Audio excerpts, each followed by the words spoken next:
when there is the necessity to have the intestinal content diversion, যখন আমাদের intestinal content-এর diversion প্রয়োজন হয় তখনই আমরা এটাকে parietal wall-এর সাথে একটা opening করে দেই।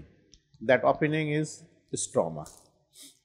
Opening-টা may be done in the small gut, may be done in the large gut. This stroma may be permanent, may be temporary. ঠিক আছে? So let us have a look regarding this stroma. Now, what is the definition of the stroma? Intestinal stromas are surgically created openings of small or large intestine onto the anterior abdominal wall. তাহলে it is a surgically nature, মানে God has created an opening to pass the excreta, that is the anus. But when we have to do another option, মানে ways of passing the excreta surgically, that is stroma. So আমরা ডেফিনিশনে বলছি যে surgically created opening of small or large intestine onto the anterior abdominal wall, that is called stroma. Now regarding the classification, তাহলে what should be the classification of stroma? Stromata হচ্ছে maybe colostomy, that is when it done by the colon, then it is called colostomy, and when it done by the small intestine, that is ileostomy. Small intestine usually আমরা ileumটাকে exterior সাথে connection করে দেই, not the jejunum, ঠিক আছে? ileumকে আমরা connection করে দেই, that is ileostomy. আরেকটা ক্লাসিফিকেশন আছে যে end stroma and loop stroma. তাহলে what is end stroma? It consists of a single intestinal lumen.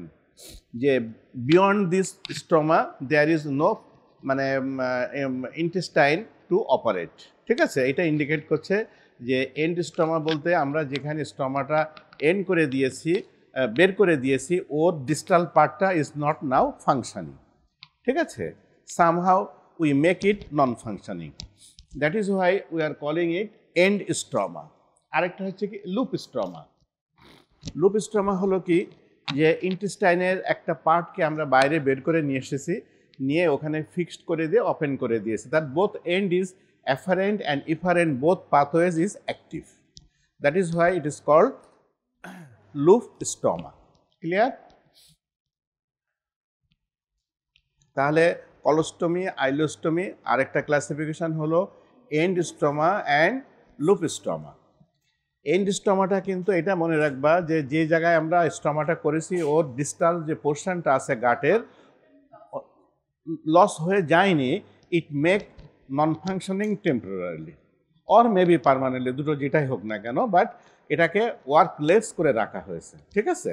Intestinal স্ট্রমার আরেকটা ক্লাসিফিকেশন আছে, it may be permanent or it may be temporary. পার্মানেন্টে তুমি দুটাই করতে পারো, লুপ কলোস্টমিও করতে পারো, এন্ড কলোস্টমিও করতে পারো, ঠিক আছে? তাহলে এটাকে আমরা পার্মানেন্ট করছি যেটা যখন দেখব যে ডিস্টাল পোর্শনটাকে কোনো ক্রমে ফাংশনিং অবস্থায় রাখা যাবে না, সেই সিচুয়েশনে যে কলোস্টমিটা হবে ইট ইজ পার্মানেন্ট। যেমন ধরো আমরা যে তোমার কোলোরেক্টাল কার্সিনোমাতে যে কথাটা পড়েছি, যে যখন কার্সিনোমাটা একদম ডিস্টাল নিয়ার টু অ্যানাসের কাছে থাকবে, স্পিনটার ইনভলভ হয়ে যাবে, যেখানে স্পিনটার সেভিং সার্জারি করা যাবে না, সেক্ষেত্রে আমরা কি করি, মানে টিউমার বিয়ারিং এরিয়াটাকে আমরা এক্সারসাইজ করে ফেলে দিই, অ্যানাসটাকে ক্লোজ করে দিই। তো when you are closing the anus, then you have to make a way to pass out this stool, that is you should have to done a sigmoid colostomy. Probably আমরা sigmoid colostomy-টা করি, and distal portion is permanently non-functioning, ঠিক আছে?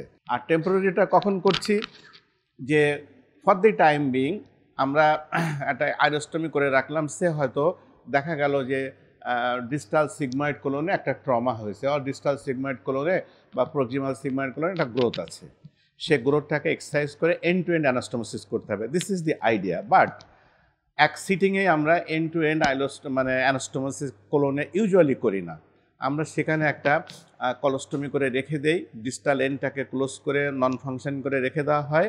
After 2 to 3 months যে তারপরে আমরা আবার রিঅ্যানাস্টোমোসিস করে ক্যানালাইজ করে দেওয়া হয়। এটা হলো টেম্পোরারি, ঠিক আছে? হয়তো কোনো কারণে আইলিয়ামে একটা ইনজুরি হয়েছে বা সেখানে আমাদেরকে প্রোটেকশানের জন্য আইলোস্টমি করে রাখা হয়েছে। এটা কিছুদিন পরে যখন ওটা হিল করে যাবে তখন আমরা আবার ওটাকে মানে রিপোজিশন করে দেব। এগুলো হচ্ছে টেম্পোরারি, ফর দ্য টাইম বিইংয়ের জন্য যেটা করা হচ্ছে। আর পার্মানেন্ট যেটাকে আর কখনোই রিভার্স করা হবে না। Now regarding the principles of stoma formation, এই স্টোমা ফরমেশনটা কিন্তু it is not a good thing, it is not a good thing. পেশেন্টকে তোমাকে অবশ্যই কাউন্সেলিং করতে হবে। কোনো পেশেন্ট মানে একটা তার পেটের উপরে একটা পায়খানার রাস্তা হবে, স্টুল এক্সক্রিয়েশনের রুট হবে, এখানে একটা কোলোস্টমি ব্যাগ নিয়ে তাকে রেস্ট অফ দি লাইফ ঘুরে বেড়াতে হবে, এটা ম্যাক্সিমাম পেশেন্ট কিন্তু টলারেট করতে পারেন না। But the surgeon, we should have to counsel them and their families so that they can accept it. তো এখানে প্রথম থিং আছে discussion. Discuss the possibility of a stoma with patients undergoing elective or emergency colorectal surgery. যখন কোনো colorectal surgery either elective or emergency করা হবে তখন পেশেন্টের সাথে এই ম্যাটারটা নিয়ে ডিসকাস করতে হবে।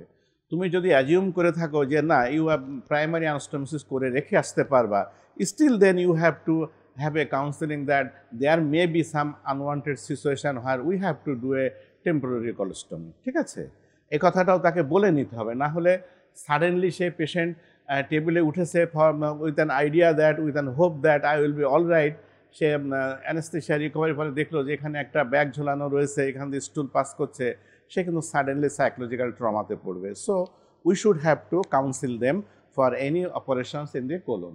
প্রথম জিনিসটা হচ্ছে ডিসকাশন, পেশেন্টের সাথে তার পার্টিদের সাথে ডিসকাশন করলে। Second important thing that assessment. অ্যাসেসমেন্টটা কী করতে হবে? অনেক উন্নত দেশে যে একজন স্ট্রমা থেরাপিস্ট আছে, বাট আমরা বই পুস্তকে এদের নামই পেয়েছি, বাট আমাদের চোখের সামনে এদের সাথে কখনো পরিচয় ঘটেনি। হয়তো উন্নত বিশ্বে থাকতে পারে, তো স্ট্রমা থেরাপিস্ট থাকতে পারে, নিশ্চয়ই আছে।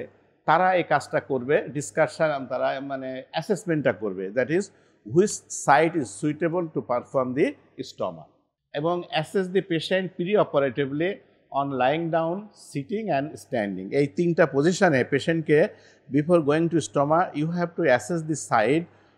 যখন পেশেন্টকে তুমি বলো তুমি শুয়ে পড়ো, লাইং পজিশনে তুমি অ্যাসেস করো, you are hot place you are choosing for making a stoma. আবার ওই পজিশনটাকে হোল্ড করে রেখে তুমি তাকে এবার স্ট্যান্ড আপ হতে বলো, দেখো ওই পজিশনটা তার মানে বডির সাথে কতটুকু অ্যাডজাস্টেবল হচ্ছে, এবং তারপরে আবার সে বসতে হবে, কারণ আমরা human being, we have to make 3 postures, sometimes we lay down, sometimes we stand, sometimes we sitting. এই তিনটা পজিশনে স্ট্রমাটার জন্য তার নর্মাল লাইফকে হাম্পার না করে, that is why you have to মানে choose the side by 3 means। Next thing আসছে কি, mark the best side for stoma, এবং এই যে জায়গাটাকে তুমি বেস্ট সাইড মনে করলে সেই জায়গাটাকে তুমি একটা মার্কার দিয়ে মার্ক করে রাখলে। তারপর কী করতে হবে, এরিয়া শুড বি, আচ্ছা, mark the best side for stoma, area should be easy to see and access. এখন এই যে জায়গাটা তুমি চুজ করলে কোন কোন বেসিসে চুজ করবা, একটা করতে হবে কি, যেখানে তোমার স্ট্রমাটা তুমি করবে এটা যেন সহজে দেখা যায় এবং অ্যাক্সেসেবল হয়, কারণ ওই স্ট্রমার উপরে যতদিন পর্যন্ত স্ট্রমাটা থাকবে টাইম টু টাইম সার্জন হিসাবে তোমাকে ওই জায়গাটা মানে এক্সামিন করা লাগতে পারে। তাহলে যে জায়গাটাকে সহজে which place is easily accessible সেই জায়গাটাকে তোমার চুজ করতে হবে। আরেকটা হচ্ছে কি, you should have to avoid the bony prominences. আমরা স্ট্রমাটা যেখানে করব সেখানে কোনো বনি প্রমিনেন্স যেন এই ওপেনিংটাকে হাম্পার না করে। তাহলে you should have to choose a place which is easily accessible and it is a far distance from the bony prominences so that bony prominences does not hamper the stroma। ঠিক আছে? তো আরেকটা কি দেখতে হবে যে তার স্কিনে কোনো প্রিভিয়াস কোনো স্কার্চ আছে কিনা, থাকলে স্কার বিয়ারিং এরিয়াটাকে অ্যাভয়েড করা যায় কিনা, এবং নর্মাল স্কিন ক্রিজটাকে যদি আমরা হাম্পার না করে করতে পারি that will be the more better. Normally তো আমাদের স্কিনে ক্রিজ থাকে, সেই ক্রিজটাকে অ্যাভয়েড করা যায় কিনা সেটা একটু দেখতে হবে। আর anticipated surgical wounds and belt line, which one is belt line, এই যে আমরা যেটা পড়েছি, তো যদি আমরা বেল্ট পরতে হ্যাবিচুয়েটেড হয়ে থাকি, স্ট্রমার উপর দিয়ে তো আমি বেল্ট দিতে পারবো না, ইটস নট পসিবল। তাহলে এগুলো তোমার কনসিডারেশনে আনতে হবে। তাহলে তোমাকে সাইট চুজ করার জন্য কনসিডারেশন আনতে হবে which site is easily accessible, তারপরে হচ্ছে কি যে বনি প্রমিনেন্সকে হাম্পার করছে না, আমাদের ক্রিজ লাইনকে হাম্পার করছে না, বেল্ট লাইনটাকেও হাম্পার করছে না। তাহলে এতগুলো জিনিস দেখে শুনে তোমাকে একটা জায়গা চুজ করতে হবে। এতগুলো কাজ করার পরে you should have to create a stoma. How you will create a stoma? They create an opening about wide of 2 fingertips in anterior abdominal wall. কি posterior abdominal wall এ হবে স্টমা? আগে যে কটা ক্রাইটেরিয়া বললাম ওই ক্রাইটেরিয়াটা posterior abdominal এর সাথে match করে না। এটা তোমার ম্যাচ করে only the anterior abdominal wall এর সাথে। আবার তুমি লিনিয়াল বা লাইন দিয়েও তুমি করতে পারো না। তাহলে তোমাকে রাইট অর লেফট ফ্লাঙ্কটাকে তোমার চুজ করতে হবে। পসিবলি রাইট অ্যান্ড লেফট ফ্লাঙ্কটাকে তোমার চুজ করতে হবে। তো create an opening about 2 finger strip, যাতে দুটো আঙুল পর্যন্ত ভিতরে যেতে পারে এরকম একটা ওপেনিং তুমি ক্রিয়েট করো। Deliver well vascularised tension free segment of bowel through the rectus abdominis muscle. এবং এটা যখন তুমি করার পরে তোমাকে এবার ভিতর থেকে ইন্টেস্টাইন যে পার্টটাকে তুমি বাইরে রাখবে সেই পার্টটাকে that part should have to be delivered through the opening, এবং ইট শুড বি ভাস্কুলারাইজড এবং টেনশন ফ্রি একটা পার্ট তুমি ওখান থেকে বাইরে নিয়ে আসবে। And other wounds should be closed. এটা করার পরে তোমার অ্যাবডোমিনাল অন্য কোনো উন্ড থাকলে, যে সার্জিক্যাল উন্ড তুমি যেটা ক্রিয়েট করে তুমি অ্যাবডোমিনাল ঢুকেছো এগুলোকে তুমি ক্লোজ করবে। থার্ড থিং হচ্ছে open the bowel and secure to skin with evenly spaced absorbable suture. এখন ওটাকে তুমি শুধু উন্ড দিয়ে বাইরে বের করে রাখলেই সে কি ওখানে স্টে করবে? নো, ও তো আবার ভিতরে চলে যাবে। তাহলে ওই যে বাউলটা তুমি বের করেছো ওটাকে অ্যাবজর্বেবল সুচার দিয়ে তোমার প্যারাইটাল ওয়ালের সাথে সুন্দর করে স্টিচ করে দিতে হবে, সো দ্যাট ওটা যাতে রিট্রাক্ট করে নিচে চলে না যায় বা ওর রিপোজিশনে না চলে যায়। তারপর ওই জায়গাটায় ওপেন করে দিতে হবে। ওপেন করে দিলেই একটা ওপেনিং হয়ে থাকলো আইদার আইলিয়ামে অর কোলনে, দেন ওখান থেকে তোমার ম্যাটেরিয়ালটা মানে এক্সপেল হতে থাকবে। নাও যদি তুমি ইন কেস অফ আইলিওস্টমি তোমাকে কি করতে হবে? আইলিওস্টমিতে যে জিনিসটি বের হয় it is not solid, mind it. Ileostomy দিয়ে ইন্টেস্টিনাল যে কন্টেন্টটা বের হবে it is never solid, it is liquid. আর কোলন দিয়ে যে কন্টেন্টটা বের হবে ইট ইজ নেভার, মানে until and unless there is gastroenteritis বা diarrhoea it should be formed, not solid. Solid বলতে তো কাঠঠাট এই সমস্ত বোঝাবে। ইট শুড বি ফর্মড, ঠিক আছে? ফর্মড স্টুল বের হবে। বাট আইলিয়াম দিয়ে যেটা বের হবে ইট ইজ অলওয়েজ লিকুইড, ঠিক আছে? আইলোস্টমি ইফ্লুয়েন্ট সেটা কী হবে? It should be liquid. আরেকটা কি ক্যারেক্টারিস্টিক হবে তার? Frequently at alkaline pH. তোমার আইলিয়ামের যে কন্টেন্টটা এর পিএইচটা কিন্তু not acidic, it is alkaline. Is it clear? It should be alkaline in character. আর হচ্ছে কি কন্টেন্টস অ্যাক্টিভেটেড ডাইজেস্টিভ এনজাইমস। তো ডাইজেস্টিভ এনজাইম যা আছে সবই তো মানে আইলিয়ামের আগের থেকে সব কিছু ওর ভিতরে সিক্রেশন হয়েছে বিভিন্ন জায়গার থেকে। সেই জন্যই বলা হচ্ছে যে অ্যাক্টিভেটেড ডাইজেস্টিভ এনজাইমস। ডাইজেস্টিভ এনজাইমগুলো যখন অর্গান থেকে লিবারেট হচ্ছে তখন ইনঅ্যাক্টিভ ফর্মে গাটে এসে এটা অ্যাক্টিভেটেড হচ্ছে, তারপরে ও অ্যাকশান করছে। বাট ওই অ্যাকশানটা শেষ হওয়ার আগেই তো আমরা আইলোস্টমি করে রেখেছি, যার ফলে এই যে কন্টেন্টটা বেরোবে সে সাথে যে জুস আসবে, লিকুইড যে আসবে ওর ভিতরে তুমি অ্যাক্টিভেটেড ডাইজেস্টিভ এনজাইম পাবা। আর কি থাকবে? Discharge almost continuous. এবং এখানে যে সিক্রেশনটা আগে আসে অলমোস্ট কন্টিনিউয়াস, যে সকালে একবার বের হয়েছে আমরা যেমন স্টুল পাস করি নর্মাল রুট দিয়ে, আমরা তো কন্টিনিউয়াসলি স্টুল পাস করি না। আমরা স্টুলটা কিন্তু আইলিয়াম থেকে যে কন্টেন্টটা বের হবে ইট ইজ কন্টিনিউয়াস, একটু একটু একটু একটু করে বের হতে থাকবে। আর হলো কি excoriates and digest skin, this is the main troublesome thing. এতে যে সমস্ত অ্যাক্টিভেটেড এনজাইমগুলো আছে এরা বড্ড খারাপ কাজ করে। এরা করে কি যে স্কিনে যদি লাগে স্কিনটাকে এক্সকোরিয়েশন করে এবং স্কিনটাকে খেয়ে ফেলে।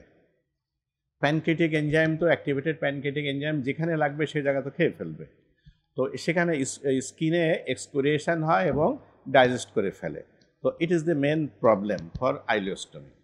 তাহলে when you perform an ileostomy তোমাকে মাথায় রাখতে হবে যে liquid content should come out, first thing. Second thing, frequently it is alkaline in nature. Third thing হচ্ছে কি contains activated digestive enzymes. 4 নম্বর হচ্ছে কি discharge almost continuous and it excoriates skin and also digest skin.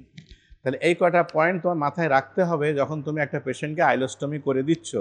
when you are making a ileostomy stoma, then you should to keep these things in mind that these problems may happen.